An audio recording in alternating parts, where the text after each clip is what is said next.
وہ دیکھ رہا ہے، اس کے آسمان، اس کے فرشتے، اس کی زمین، اس کے ملائکہ، لوح قلم کرسی سب ہیں. تو ہم غافل نہ سمجھے کہ اللہ، ہم لوگ کبھی غافل سمجھتے ہو، ہم غافل ہو سکتے ہیں اللہ سے. اللہ ہم سے غافل نہیں ہے. اللہ ہمیں دیکھ رہا ہے ہر حال میں، ہر عمل میں، کہ ہمارے اندر کیا ہے، ہمارے ظاہر میں کیا ہے، باطن میں کیا ہے، نمازیں کیسی پڑھی جاتی ہیں، گھر میں کیا ماحول ہے، یہ میرے بندے کتنے نیک ہیں کتنے بد ہیں، اللہ کو سب معلوم ہے. اللہ ہمیں اپنے دین پر چلنے کی توفیق عطا فرما. اس کا حکم وہی ہے جو خانہ کعبہ کا ہے. پھر جبریل امین آپ صلی اللہ علیہ وسلم کو لے کر سدرۃ المنتہا پر پہنچے. اب کہاں پہنچتے ہیں؟ سدرۃ المنتہا پر پہنچتے ہیں. سدرۃ المنتہا ایک درخت ہے جس کو انوار خداوندی سے، جس کو چاروں طرف سے انوار خداوندی سے وہ ڈھکا ہوا ہے. نور ہی نور ہے اس جگہ پر، اور ہر طرف سے فرشتے اس کو گھیرے ہوئے ہیں. یہ وہ مقام ہے کہ اوپر سے اترنے والوں کے لیے نیچے سے اور نیچے سے چڑھنے والوں کی جگہ ہے. ایک آخری جگہ، اوپر سے آتے ہیں تو وہیں رک جاتے ہیں، نیچے سے جاتے ہیں تو وہیں اس سے آگے کوئی نہیں جا سکتا. کہاں سے؟ سدرۃ المنتہا سے، جہاں اللہ کی کرسی ہے، اور اس سے آگے نہ تو کوئی جا سکتا ہے، اس سے نہ نیچے کوئی اتر سکتا ہے. ایک جگہ ہے بس، لاسٹ سٹیج ہے وہاں، اس سے آگے کوئی نہیں جا سکتا. اس کے بعد کرامن کاتبینا کا بھی یہی مقام ہے، بس آخری مقام ہے. جو اعمال نامے لکھنے والے فرشتے ہوتے ہیں کرامن کاتبینا، ان کا بھی یہی جگہ ہے لاسٹ، اس سے آگے نہیں جا سکتے. کرامن کاتبینا بھی اس سے اوپر نہیں جا سکتے. اور یہی مقام حضرت جبریل امین کا ٹھکانہ ہے. یہاں تک کہ فرشتوں میں سب سے بڑے فرشتے جبریل امین کا بھی یہی ٹھکانہ ہے لاسٹ. وہ بھی آگے نہیں جا سکتے کہ ایک قدم بھی آگے بڑھا تو جل کر راکھ ہو جاؤں گا. جب آپ نے اللہ کے نبی کو اس جگہ پر چھوڑا تو اللہ کے نبی نے کہا کہ جبریل آگے میرا ساتھ نہیں دو گے چلنے کے لیے؟ تو مجھے مسجد حرم سے لے کر مسجد اقصی تک کی سیر کرائی. مسجد اقصی سے لے کر پھر مجھے پہلے آسمان پر، دوسرے، تیسرے، چوتھے، پانچویں، چھٹے، ساتویں آسمان پر تم مجھے سیر کرا رہے ہو، اب میرا ساتھ چھوڑ رہے ہو. تو فرمایا جبریل امین نے کہ نہیں اللہ کے محبوب، اللہ کے رسول، میں اس سے آگے نہیں جا سکتا، اس سے آگے جاؤں گا ایک قدم بھی انوار خداوندی رب ذوالجلال کا جو نور کی تجلی ہے میں اسے برداشت نہیں کر سکتا.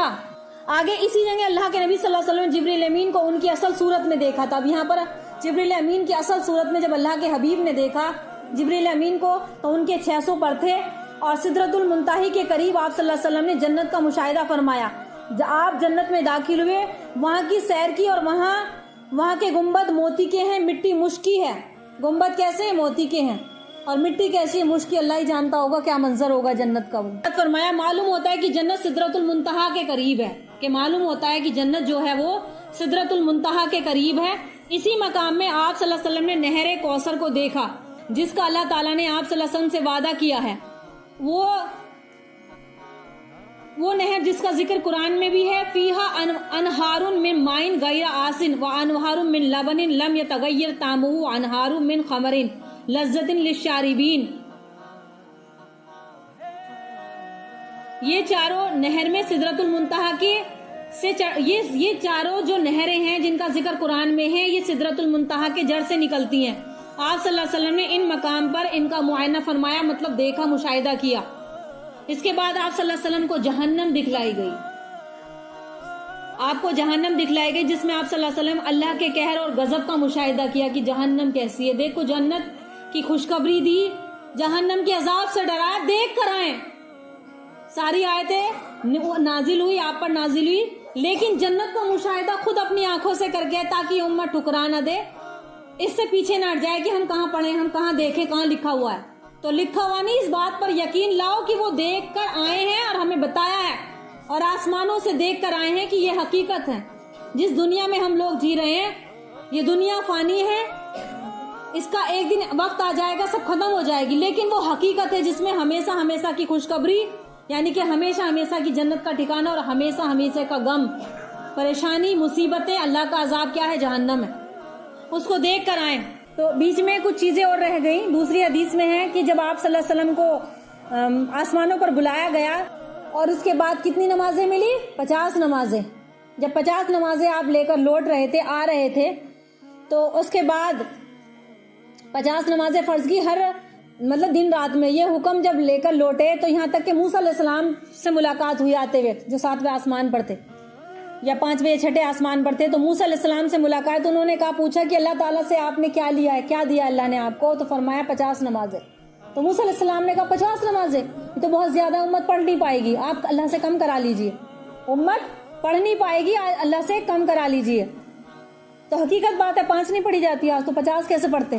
پورے دن کچھ کام ہی نہیں ہوتا سوائے نماز کے، پڑھنی پڑتی، اگر فرض ہو جاتی تو پڑھنی پڑتی۔ اور اللہ کے نیک محبوب بندے پڑھ کے جو 5 پڑھ سکتے ہیں وہ 50 بھی پڑھ سکتے ہیں، جن سے 5 نہیں پڑھی جاتی وہ 1 نہیں پڑھ سکتے۔